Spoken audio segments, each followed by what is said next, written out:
오늘은 사도행전 13장 1절로 12절까지 말씀을 가지고 바울의 선교에 대하여 함께 나눠보고자 합니다. 따라 하십시다. 바울의 선교.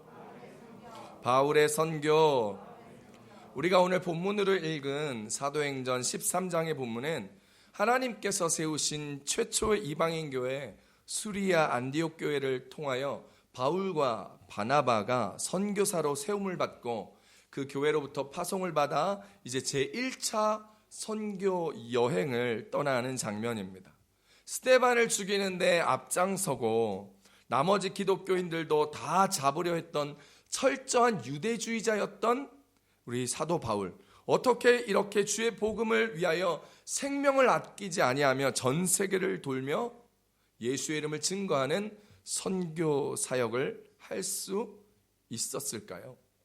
그것은 예수님이 하나님이 바울을 만나 주셨기 때문입니다. 다메섹으로 가는 길, 남은 크리스찬들을 다 잡아서 감옥에 집어넣으려고 그들을 잡으러 다메섹으로 가는 그 길 중에 예수님께서 바울을 만나 주시사 그를 복음 전파를 위해서 세계 선교, 이방 선교를 위하여 그를 택하셨기 때문입니다. 사도행전 9장 15절 말씀 함께 보겠습니다. 시작. 주께서 이르시되 가라, 이 사람은 내 이름을 이방인과 임금들과 이스라엘 자손들에게 전하기 위하여 택한 나의 그릇이라. 아멘. 사랑하는 성도 여러분, 오늘 사도 바울만 특별히 선교를 위하여 부르심을 받았을까요? 그렇지 않습니다. 사도 바울만 선교를 위하여 특별히 부르셔서 많은 제자들 중에 사도 바울만 선교를 한 것이 아니라는 것입니다. 바울이 선교한 만큼 베드로도 선교하였습니다. 그리스 아가야 지방에 사도 바울이 개척한 고린도 교회를 보면 그 고린도 교회의 문제가 뭐였습니까? 파벌 싸움의 문제였습니다. 게바파, 아볼로파, 바울파, 그리스도파 이렇게 나눠졌던 고린도 교회의 파벌 싸움에 바울은 간절한 마음으로 편지를 써서 우리는 씨를 뿌리고 물 준 것뿐이고 오직 하나님께서 너희들을 자라게 하신 거라며 누구의 편에 속한 것이 아니라 하나님께서 교회를 세우시고 너희를 자라게 하셨으니 오직 하나님만 믿으라 라고 간절한 마음으로 고린도전서 3장에서 이야기하는 것을 우리는 이미 잘 알고 있습니다. 거기에 게바파, 누구죠? 베드로입니다. 베드로파가 있었다는 것을 보면 베드로도 이미 아가야 지방에 이방교회가 세워졌을 때 베드로 또한 그곳을 다니며 전도하고 선교했다는 것을 의미합니다. 베드로 사도도 죽기 전까지 열방을 다니며 복음을 전파하며 이방 선교 사역에 함께 힘썼던 것 우리는 성경을 통해서 알 수 있습니다. 그렇다면 다른 사도들은 어땠을까요? 사도 야고보의 무덤이 여러분 어디 있죠? 바로 스페인의 북부 갈리시아 지방에 있습니다. 산티아고 콤포스텔라라는 그 지역에 사도 야고보의 무덤이 있습니다. 사도 야고보의 무덤이 왜 그곳에 있었는지에 대해서는 여러 가지 설이 있지만 또 하나의 설은 사도 야고보가 스페인까지 와서 복음을 전했을 것이다 라는 설 또한 있다라는 것이지요. 나다나엘이라 불렸던 바돌로메 혹시 아십니까? 여러분 이 아르메니아 지역에서 선교하면서 복음을 전하다가 살가죽을 벗기는 형을 당하고 그 살 껍질을 다 벗기고 그 상태에서 십자가에 처형을 당하고 못 박혀 죽었습니다. 그렇습니다. 저 이방 지역까지 선교를 하고 복음을 전했지요. 의심이 많았던 도마는 어디서 죽었을까요? 인도까지 가서 선교하고 복음을 전하다가 인도에서 생을 마감하고 순교하였습니다. 이렇듯 12사도뿐만 아니라 여러분 수많은 주님의 제자들이 열방을 다니며 복음을 전하고 죽기까지 선교 사역을 능히 감당하였던 것입니다. 선교의 부름을 받은 사람이 비단 사도 바울만이 아니라 12사도만이 아니라 주님을 잘 믿는 목사님, 선교사님들 뿐만이 아니라 저와 여러분 우리 모두에게 말씀하신 지상 대명령이라는 사실을 기억할 수 있기를 축복합니다. 우리 마태복음 28장 18절에서 20절까지 말씀 함께 봅니다. 시작.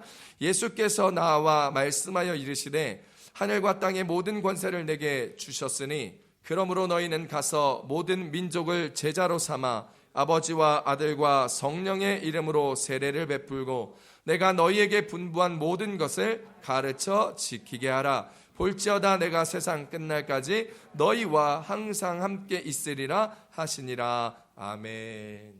예수님을 나의 구원자로 믿는 저와 여러분, 우리 모두에게 여러분이 서 있는 그 삶의 현장에서, 그리고 여러분이 갈 수 있는 그 자리에서 모든 민족을 제자로 삼으라라고 말씀하시는 예수님의 선교 지상 대명령입니다. 이 선교는 지금 여러분 현대적으로 말미암아 거리를 이야기해서 국내는 전도고 해외는 선교, 이런 개념이 아닙니다. 외국 사람, 한국 사람, 중국 사람, 스페인 사람, 이런 걸로 나누는 것이 아닙니다. 가치관이 다르고 세계관이 다른 사람에게 예수 그리스도의 복음의 가치관으로, 하나님 나라의 가치관으로 새롭게 하는 것을 모두 다 선교라고 합니다. 그래서 우리의 자녀들이 믿지 않는다면 우리의 자녀에게 복음을 전하며 예수의 이름을 정확히 알려주며 그들을 위하여 눈물로 기도할 때, 그것이 바로 가정선교입니다. 직장에서 믿지 않는 직장 동료에게 믿음을 전하고 그들에게 삶의 선한 그리스도인의 삶의 모습을 보여주는 것, 그것이 바로 직장 선교인 것입니다. 지역을 따라, 지리를 따라, 어떤 민족과 인종과 문화를 따라서 이야기하는 선교와 전도의 구분은 이미 옛날에 패러다임인 것이죠. 사랑하는 성도 여러분, 그래서 지금 우리가 있는 이 자리에서 여러분이 함께 할 수 있는 여러분의 바운더리에서 여러분 예수의 이름을 증거하며 예수를 믿는 자로 온전히 살아가는 삶을 통하여 삶으로 전도하고 입술로 예수의 이름을 증거하는 것, 그것이 바로 오늘 마태복음 28장 18절에서 20절까지 말씀하시는 너희에게 분부한 모든 것을 가르쳐 지키게 할 수 있는 것, 삶으로 가르쳐 지키게 하고 입술로 복음을 열어 가르쳐 지키게 하고 말씀을 전함으로 가르쳐 지키게 하는 그것이 바로 세상 끝날까지 예수님께서 우리와 함께하는 그 은혜의 비결이요 축복의 삶이라는 사실을 기억하며, 오늘 저와 여러분, 오늘 이 말씀 기억하며 세상 끝날까지 예수님과 함께 임마누엘 하시기를 우리 주 예수님의 이름으로 축복합니다. 축복합니다. 그런데요, 우리는 우리의 삶이 분주하고 해야 할 일이 많다고 생각하고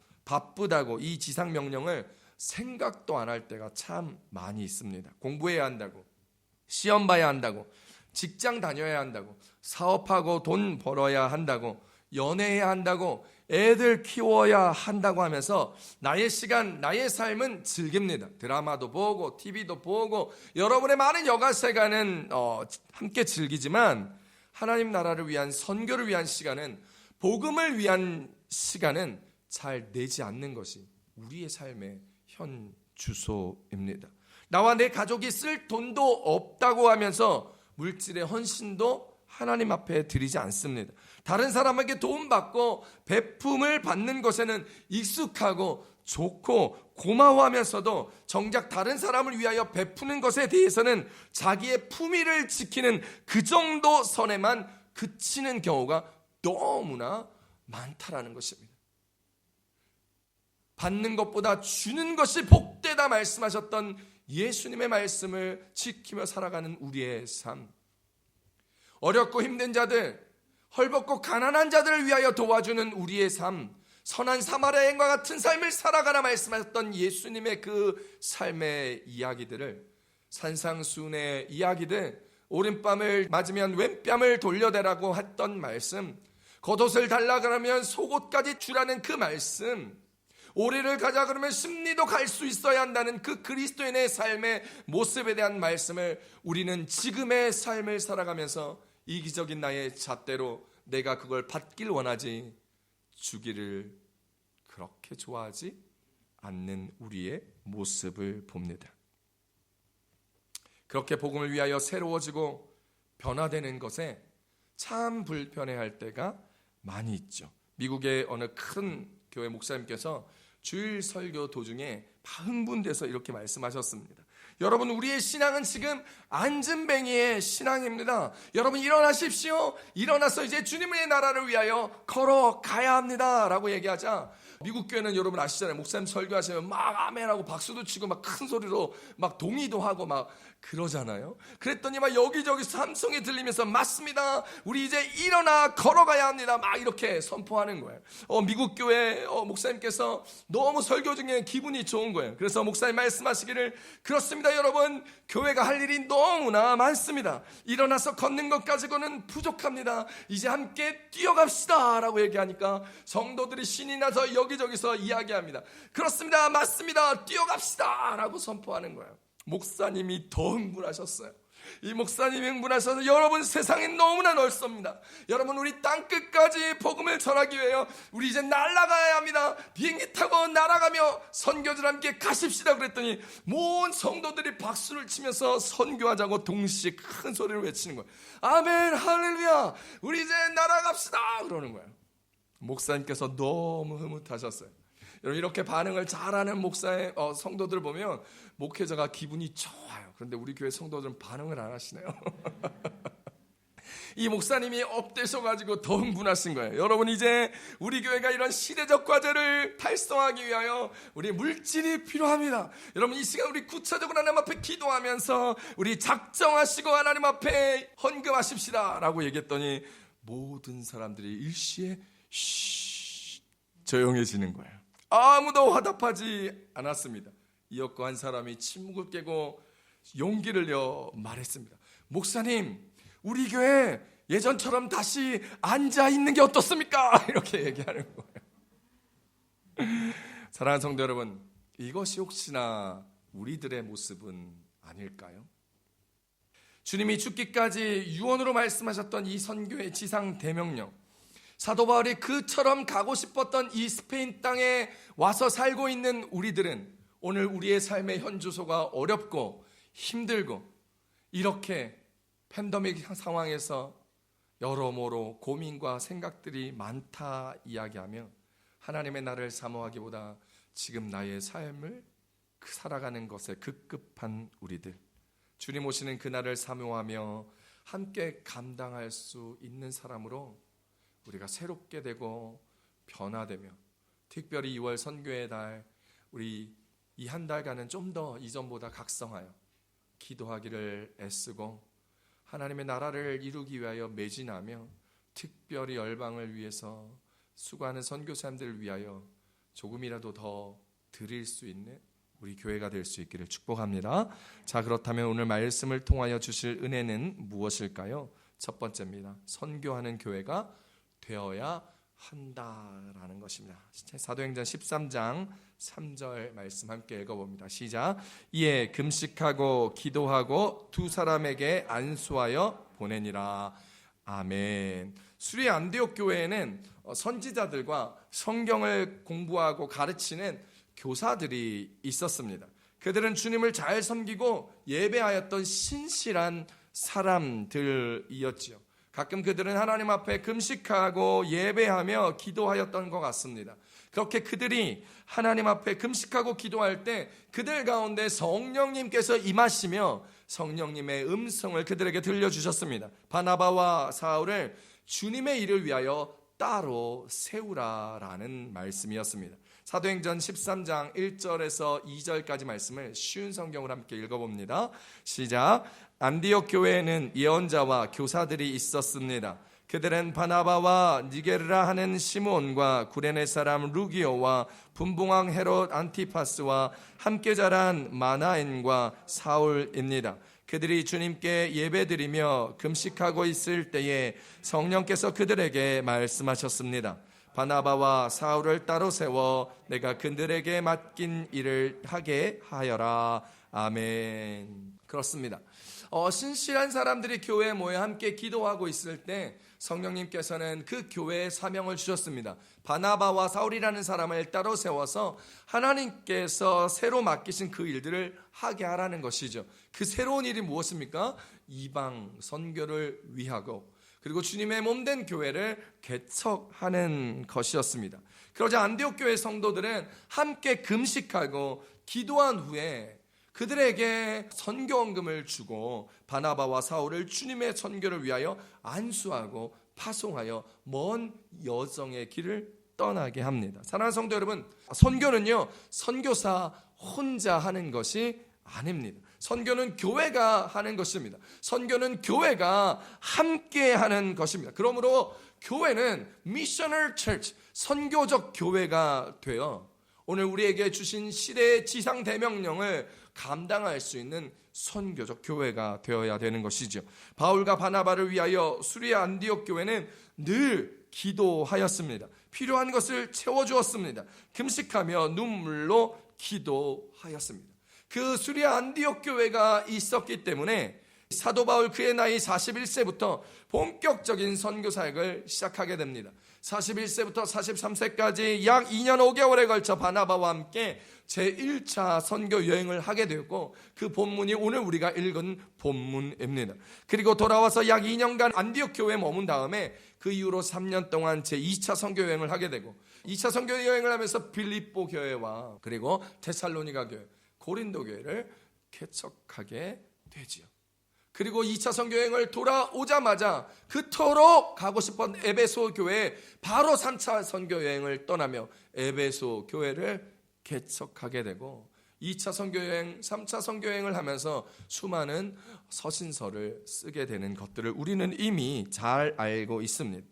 그리고 3차 선교여행을 갔다가 예루살렘으로 돌아오는 길에 체포되어서 가이사랴 감옥에 약 2년 동안 갇혀 있게 되고 바울의 나이 약 54세 때 로마로 재판을 받으러 이제 호송되어 갑니다.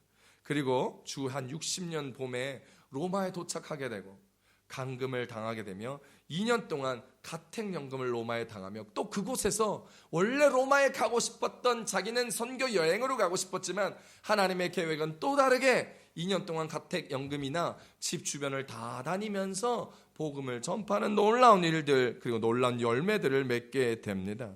그리고 다시 체포되어서 2차로 로마 감옥에 투옥되면서 이제 그의 나이 62세 때 로마에서 순교하게 되지요. 수리아 안디옥 교회에서 선교사로 파송된 그의 나이가 41세였는데 순교한 나이가 62세 정도 되니까 약 20여 년간 사도 바울은 뜨거운 선교의 열정을 가지고 하나님의 선교적 사명을 감당하며 이방 지역마다 교회를 세우고 또 장로들을 세우며 또 선교 여행 때마다 이전에 다 개척했던 교회를 돌아보며 그렇게 사역할 수 있었던 이유는 바로 그를 파송했던 교회 수리아 안디옥 교회의 모든 성도들이 눈물로 금식으로 기도하였고 필요를 채웠으며 필요한 동역자들을 함께 보내줄 수 있었던 그 놀라운 역사를 교회가 사도 바울과 함께 감당하였기 때문이다라는 것입니다. 사랑하는 성도 여러분, 저도 마찬가지입니다. 여러분, 저도 선교사로 파송받아 나와 있습니다. 기독교 대한 하나님의 성회, 흔히들 순복음교단이라고 알고 있는 기독교 대한 하나님의 성회 세계선교회에서 저를 선교국에서 파송해 주셔서 저는 선교사로 나와 지금 우리 교회 성도들을 섬기고 있고 현지의 교회를 섬기고 있는 것이죠. 저를 파송해 놓고 많은 협력교회뿐만 아니라 파송교회 협력교회 성도들이 늘 저를 위하여 기도해 주십니다. 저와 함께 협력하는 선교단체에서도 선교단체 기도 모임 때마다 저를 위하여 기도해 주시고 있는 것이지요. 저뿐만 아니라 우리 마드리드 순복음 교회를 위해서도 성도들인 여러분들을 위해서도 함께 기도하고 우리 교회가 섬기고 있는 현재 스페인 교회를 위해서도 함께 불철주야로 기도해 주고 우리 교회 정말 어려운 일이 있을 때마다 물질로도 함께 도와주고 채워주고 있는 것이죠. 자, 그렇다면 우리 스페인 마드리드 순복음 교회도 마찬가지여야 합니다. 사도 바울이 1차 선교 여행 때 개척했던 갈라디아 교회, 2차 선교 여행 때 개척했던 빌립보 교회, 데살로니가 교회, 고린도 교회, 그리고 그가 개척했던 모든 교회 공동체들은 예루살렘 교회가 모교회가 어려움에 빠지자 헌금을 통하여 다시 예루살렘에 구제 사역을 하게 되고 그곳에 복음 사역을 전하게 되는 역으로 선교하였던 것처럼 우리 마드리드 순복음 교회도 우리 교회가 할 수 있는 영역에서 선교해야 합니다. 우리 교회는요, 스페인 유니캅 사역을 하고 있는 김용재 선교사님 가정을 위하여 기도하고, 몽골에서 헛소양각교와 이래도 유치원 사역을 하고 있는 이호영 선교사님 가정을 위하여 기도하고 도와야 합니다.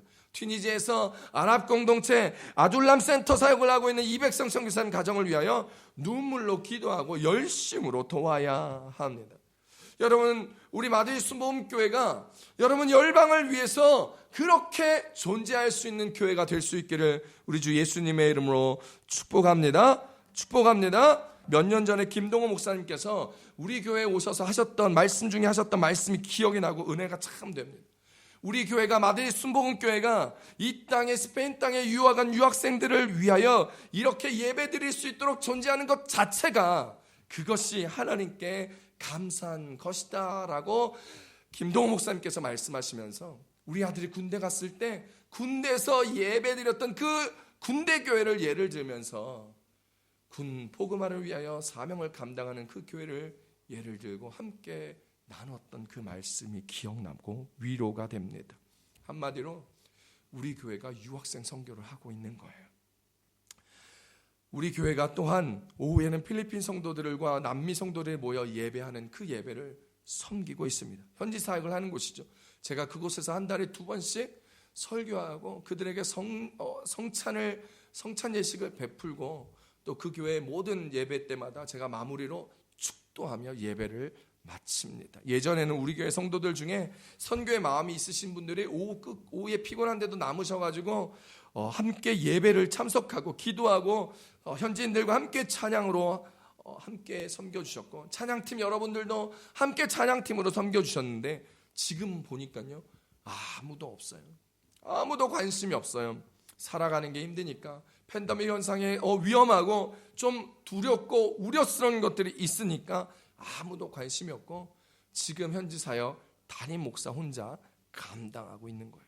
사랑하는 성도 여러분, 우리 교회 선교하고 있습니까? 여러분, 우리 성도님들 지금 선교하고 계십니까? 스스로에게 물어볼 수 있기 바랍니다. 나는 선교하고 있는가? 나는 주님의 지상 대명령을 감당하고 있는가? 혹시 마음이 편치 않으시다면 여러분, 오늘부터 선교를 위하여 더욱 기도하는 여러분 되시기를 축복합니다. 2월 선교의 달에 우리 교회가 섬기고 있는 이 선교사님들을 위하여 애쓰고 눈물로 기도할 수 있는, 한 끼 정도는, 한 달에 한 끼 정도는 금식할 수 있는, 그렇게 기도하며 열방을 위하여 애쓰고 수고하시는 선교사님들 위해서, 목회자도 선교사잖아요. 여러분, 목회자도 선교사니까 목회자를 위해서, 우리 스페인 현지 예배를 위해서 기도해 주시고 돌봐 주시고 동참해 주시고 함께 해 주실 수 있기를 바랍니다. 아멘. 교회가 선교해야 합니다. 선교하는 교회가 되어야 합니다. 유학생 선교 목사님 혼자 못합니다. 현지 선교 목회자 혼자 못합니다.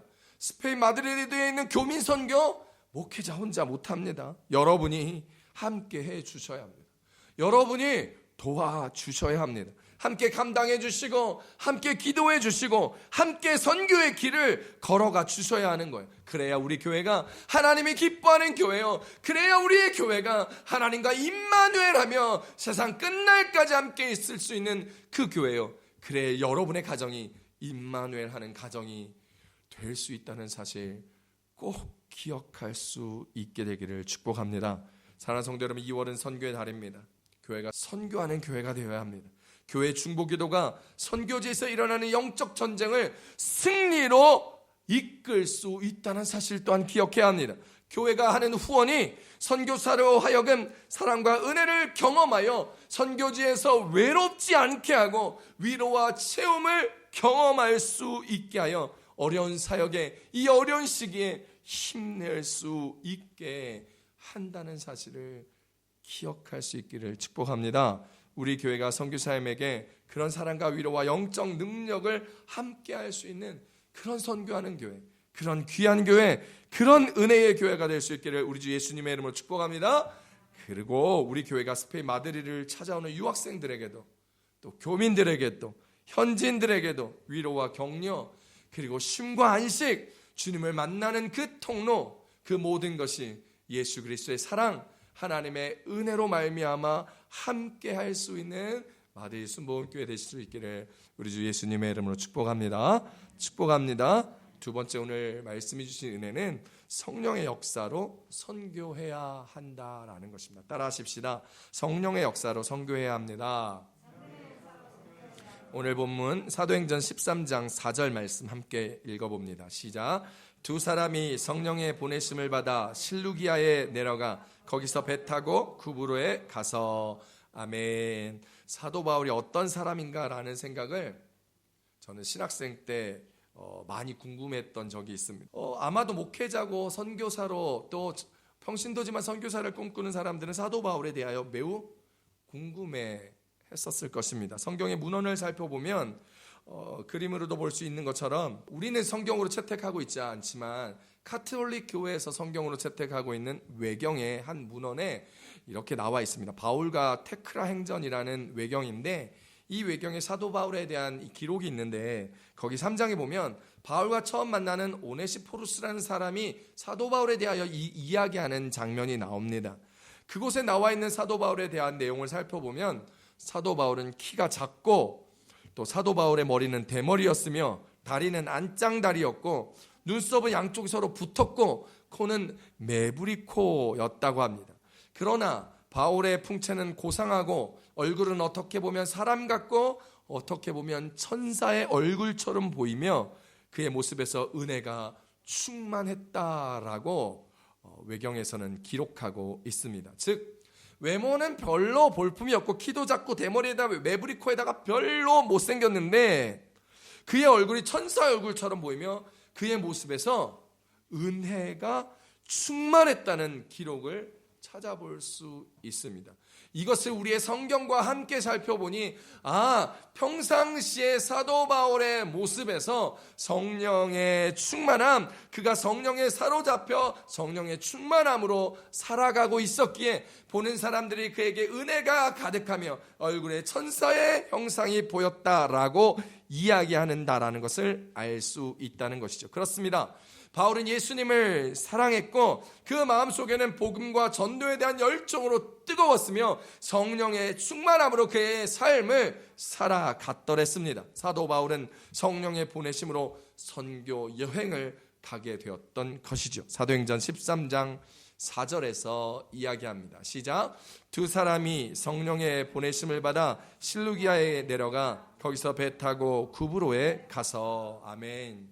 사도 바울은 성령의 충만함으로 성령의 보내심을 따라 구브로에서 거짓 선지자 엘루마 마술사를 만납니다. 그런데 그 마술사 옆에 보니까 그 구브로의 총독 서기오 바울이 함께 있었습니다.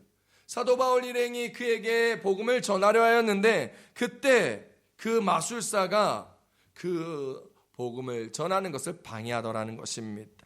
그때 사도 바울은 성령 충만함을 통하여 능력을 행하고 전도하였습니다. 사도행전 13장 9절을 쉬운 성경을 함께 읽어봅니다. 시작.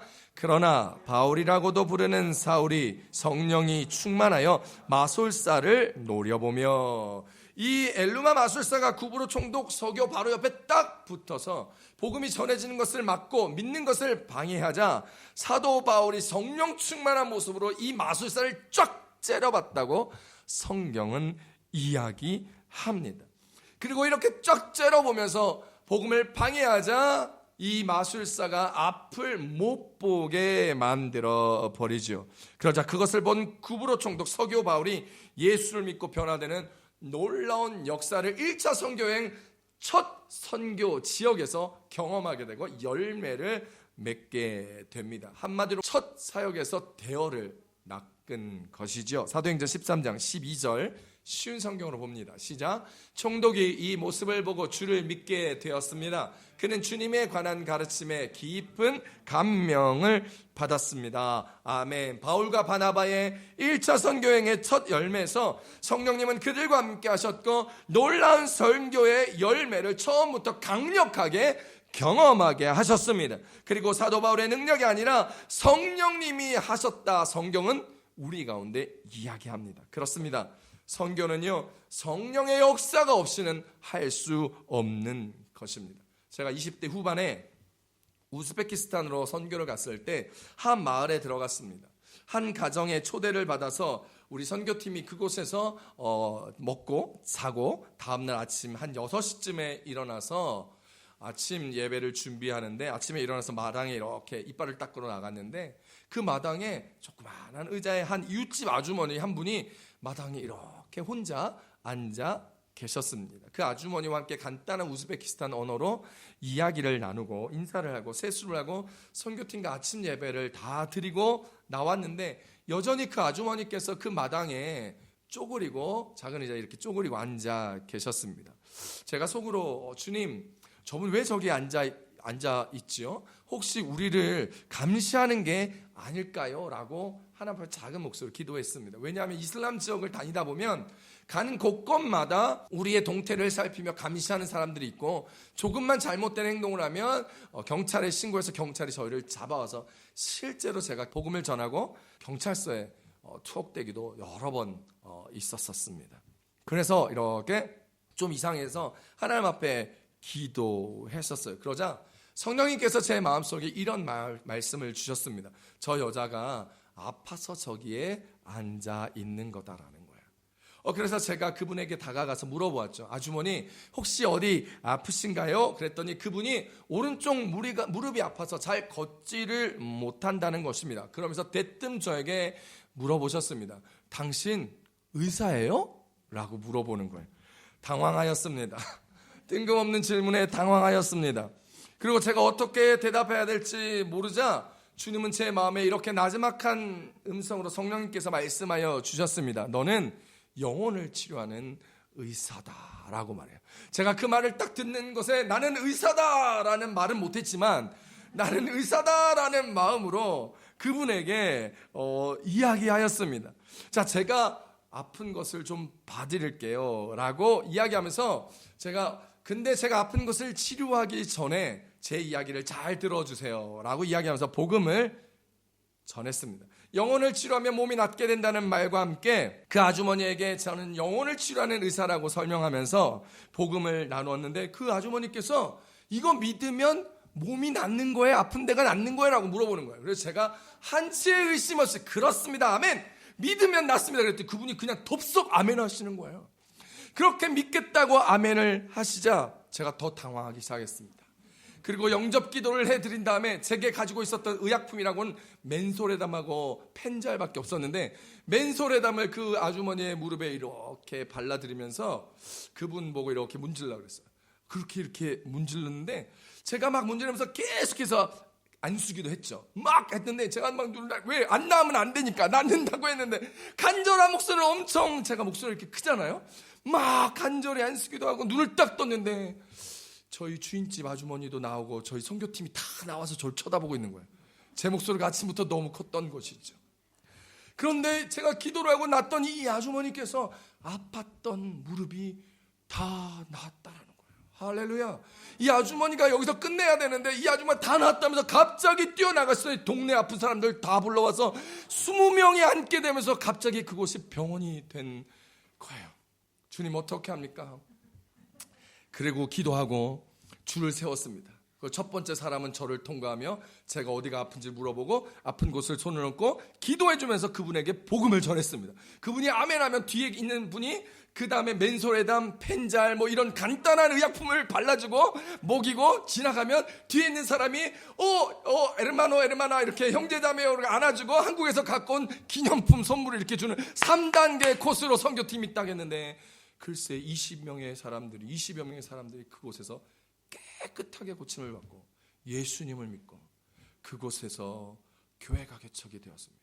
그래서 그곳의 상황을 선교사님한테 빨리 보내 선교사님이 바로 저녁에 와가지고 그곳에서 교회의 모임이 믿는 자들의 모임이 시작되었던 것이죠. 할렐루야. 이것이 성령님이 하신 것입니다.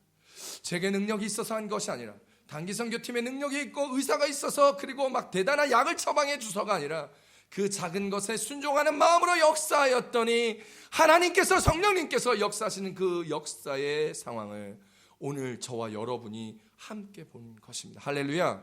오늘 사랑하는 성도 여러분, 선교는 성령님이 하시는 것입니다. 그러니 우리는요, 성령님이 주신 마음과 상황에 온전히 순종하면 됩니다. 그것뿐입니다. 그때 복음이 전해지며 그때 주의 역사가 일어나는 것이지요. 2월은 선교의 달입니다. 2월은 특별히 성령에 민감하며 성령님께 온전히 순교하는 선교의 달 되시기를 우리 주 예수님의 이름으로 축복합니다. 성령님이 주신 마음에 순종하십시오. 선교의 마음에, 그리고 복음을 전하는 자의 마음에, 그리스도인으로서 살아가는 삶의 마음에 순종할 수 있는 저와 여러분이 되시기를 우리 주 예수님의 이름으로 축복합니다. 성령님께 순종하여 더욱 선교사님들을 위하여 기도하고, 성령님께 순종하여 선교사님들을 위로하고 도우며, 성령님께 순종하여 주의 복음을 더욱 전파하는 저와 여러분, 마드리드 순복음교회가 되어 유학생들이 날마다 넘쳐나는 교회가 되고, 날마다 현지인들이 넘쳐나서 지난번에 우리가 3년 전에 하나의 교회를 분립개척하였던 것처럼 또 다른 현지 교회가 분립개척할 수 있는 부흥의 역사가 일어나며 우리 교회가 앉을 자리가 없어 더 큰 성전으로 이전할 수 있는 마드리드 순복음교회의 역사가 되어지기를 우리 주 예수님의 이름으로 축복합니다. 꿈꾸십시다. 순종하며 나아가기만 하면 하나님께서 역사하시는 거예요.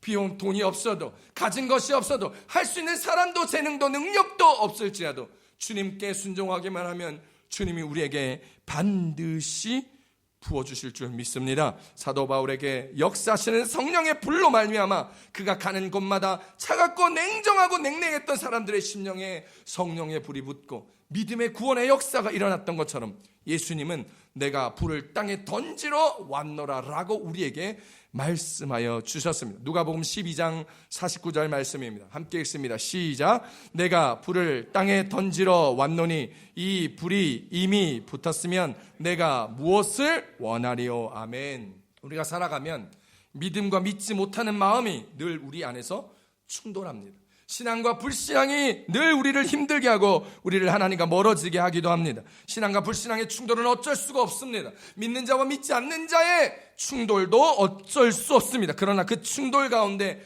놀라운 일이 일어난다는 것을 기억하십시오. 어떤 충돌과 소용돌이 가운데서도 하나님은 일하십니다. 여러분의 마음에서 일하십니다. 여러분의 가정에서 일하십니다. 선교지에서 일하십니다. 그리고 주님이 선교하십니다. 그렇게 선교하는 자들을 위하여, 그렇게 마음의 갈등에서 주님을 선택하는 자들을 위하여 주님은 귀하게 돌보시며 하나님의 사람으로 사용하신다는 사실을 기억하십시오. 그러므로 부딪히는 것, 충돌을 두려워하지 마시고 그 컨플릭트한 상황에서도 주님의 나라를, 하나님의 것을 선택할 수 있는 믿음이 되기를 우리 주 예수님의 이름으로 축복합니다. 부딪히게 되면요, 길이 반드시 열립니다. 영국의 요한 웨슬리는 영국이 위기에 빠졌을 때 당신의 영혼에 하나님의 불을 붙여라 라고 이야기하였습니다. 교회에도 성령의 불이 붙어야 합니다. 우리의 신앙에도, 우리의 심령에도, 우리의 교회에도 성령의 불이 붙어야 합니다. 그래야 선교에 대한 뜨거운 사명감과 열정을 가지고 그 일들을 행할 수 있습니다. 여러분 가족 중에 믿지 않는 사람을 위하여 뜨거운 마음으로 복음을 증거할 수 있습니다. 미지근하거나 대충 믿지 마시고 뜨겁게 믿으며 사도 바울과 같은 그 뜨거운 열정과 성령의 불로, 영혼 구원에 대한 선교의 불로 오늘 우리 모두가, 우리 교회가 활활 타오르게 되기를 우리 예수님의 이름으로 축복합니다. 축복합니다. 그래서 2월 선교의 달에 그 어떤 시간보다도 성령 충만함으로, 뜨거운 열정으로 선교지를 위하여, 선교사님들을 위하여 기도하며 그 기도의 불이 우리의 인생에 새로운 열정으로 옮겨 붙어서 우리 인생도 뜨겁고 우리 교회도 뜨겁고 우리의 가정도 뜨거워 주님의 놀라운 뜨거움의 역사로 이 어려운 시기 살아내고 이겨내는 우리 예수님의 그런 교회 성도 가정 되시기를 우리 예수님의 이름으로 축복합니다. 축복합니다. 우리 시간